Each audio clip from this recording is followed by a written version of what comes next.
Tim, the Minister of Racing, Nathan Guy, is coming in with some suggested changes. What are they? Well, very simply put, Rob, the changes that the Minister's looking for is a mechanism to allow racing to help itself in driving greater income.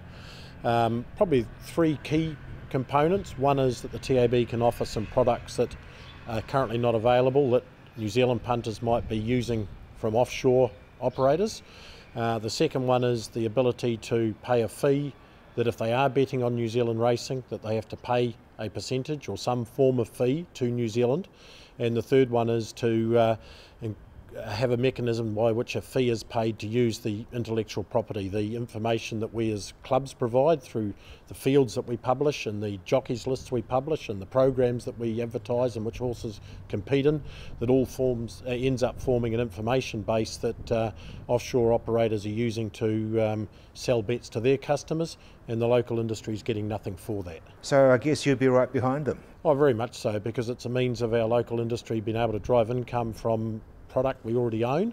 The benefits of that will then come back to the industry through the TAB, through onto the three codes, paid out by way of stake money, and then that benefits everyone right down the pyramid to the stable hands, the float operators, the blacksmiths, farriers and everyone else, as well as obviously the trainers and owners and jockeys, all through that whole spectrum of the racing participant.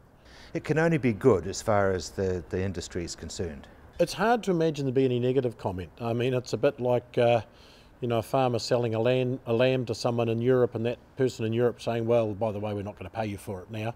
You might have reared it and brought it up and sold it, made it available for sale, but we're not going to pay you. That's a bit of a strong analogy, but essentially that's what's happening. New Zealand's putting together a racing product, the fields are published, the form, the history of the horses, all of that's available. We need to get something for it. Do you know when it's going to kick in? Well, I don't know that off the top of my head. There's obviously a process to go through and it requires legislative changes, and obviously that does take time, but certainly I believe the Minister's on the right path. Changing the subject slightly, but you're into your autumn season now. Yeah, great racing season. We've had the first 2 days of it already. We promoted as the autumn racing season.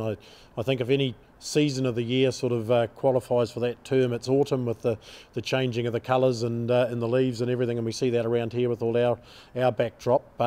We've had 2 very good days on the 2nd of April with the Hororata meeting, and on Saturday with the Riccarton meeting. Some tremendous fields. We've attracted horses from Auckland to Southland.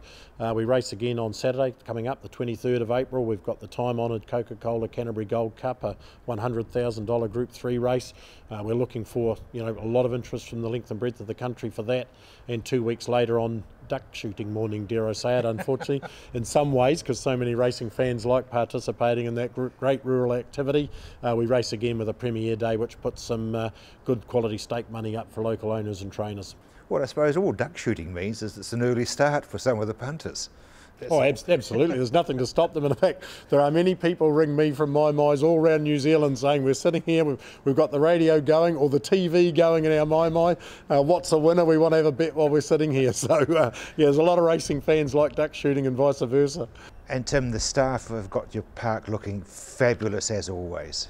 Well, again, you look out here now and, we've got the ground staff shifting the running rail for Saturday's race meeting, and, getting back to what we just talked about at the beginning of the interview.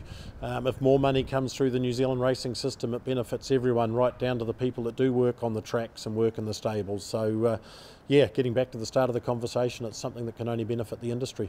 Well, mate, I guess it's your turn. It could well be our turn now, Rob, yeah.